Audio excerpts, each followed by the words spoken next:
രാമായണ മാസാചരണത്തിന്റെ ഭാഗമായി പാലക്കാട് കോട്ടയ്ക്കകം ആഞ്ജനേയ സ്വാമി ക്ഷേത്രത്തിലെ ആഞ്ജനേയ സേവാ സമിതിയുടെ നേതൃത്വത്തിൽ ഒരു മാസക്കാലം നീണ്ടുനിൽക്കുന്ന കഞ്ഞിയും പുഴുക്കും പ്രസാദ ഊട്ടിന് തുടക്കമായി. ക്ഷേത്രത്തിന് സമീപത്തെ രാപ്പാടിക്ക് സമീപമുള്ള കദളീവനം ഹാളിൽ ദിവസവും രാവിലെ 11:30 മുതൽ ഉച്ചയ്ക്ക് 2 മണിവരെ ഭക്തർക്കായി അന്നപ്രസാദം വിതരണം ചെയ്യും. പരിപാടിയുടെ ഉദ്ഘാടനം Guruvayur Devaswom board chairman AV Gopinath നിർവഹിച്ചു.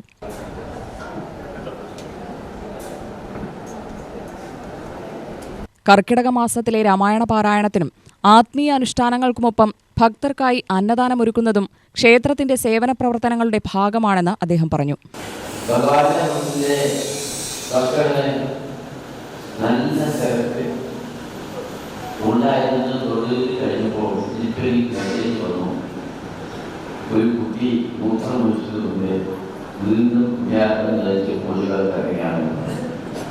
അപ്പോൾ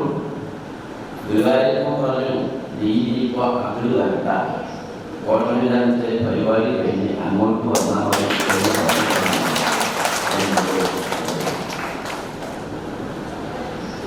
റമദാൻ മാസം നമ്മളെ പൂർവീകരുടെ ചരിത്രപരമായ കുറെ കർമ്മങ്ങളുടെ അടിസ്ഥാനത്തിലാണ് പറഞ്ഞത്. നിങ്ങൾക്കറിയാം, നമ്മൾ ഒരുപാട് ചരിത്രം കേട്ടു.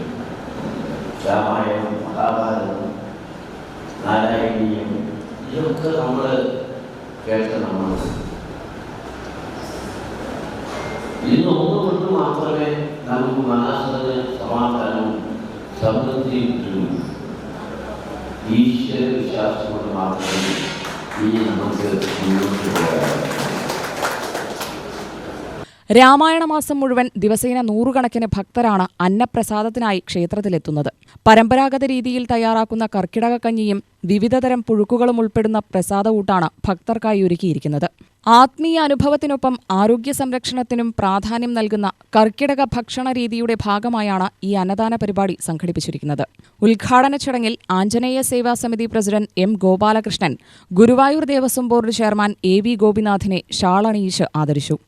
തുടർന്ന് സമിതി സെക്രട്ടറി V കാശി വിശ്വനാഥൻ, പാലക്കാട് നഗരസഭാ ചെയർമാൻ P സ്മിതേഷിനെ ഷാളണിയിച്ചു. ചടങ്ങിൽ V നടേശൻ ആശംസാപ്രസംഗം നടത്തി. ക്ഷേത്രഭാരവാഹികൾ, ഭക്തജനങ്ങൾ, സാമൂഹിക സാംസ്കാരിക രംഗത്തെ പ്രതിനിധികൾ തുടങ്ങിയവർ ഉദ്ഘാടന ചടങ്ങിൽ പങ്കെടുത്തു. ഭക്തിസാന്ദ്രമായ രാമായണ മാസാചരണത്തോടൊപ്പം അന്നദാനവും സേവന പ്രവർത്തനങ്ങളും സമന്വയിപ്പിച്ചുകൊണ്ടുള്ള ഈ സംരംഭം എല്ലാ വർഷവും വലിയ ജനപങ്കാളിത്തത്തോടെയാണ് നടക്കുന്നത്.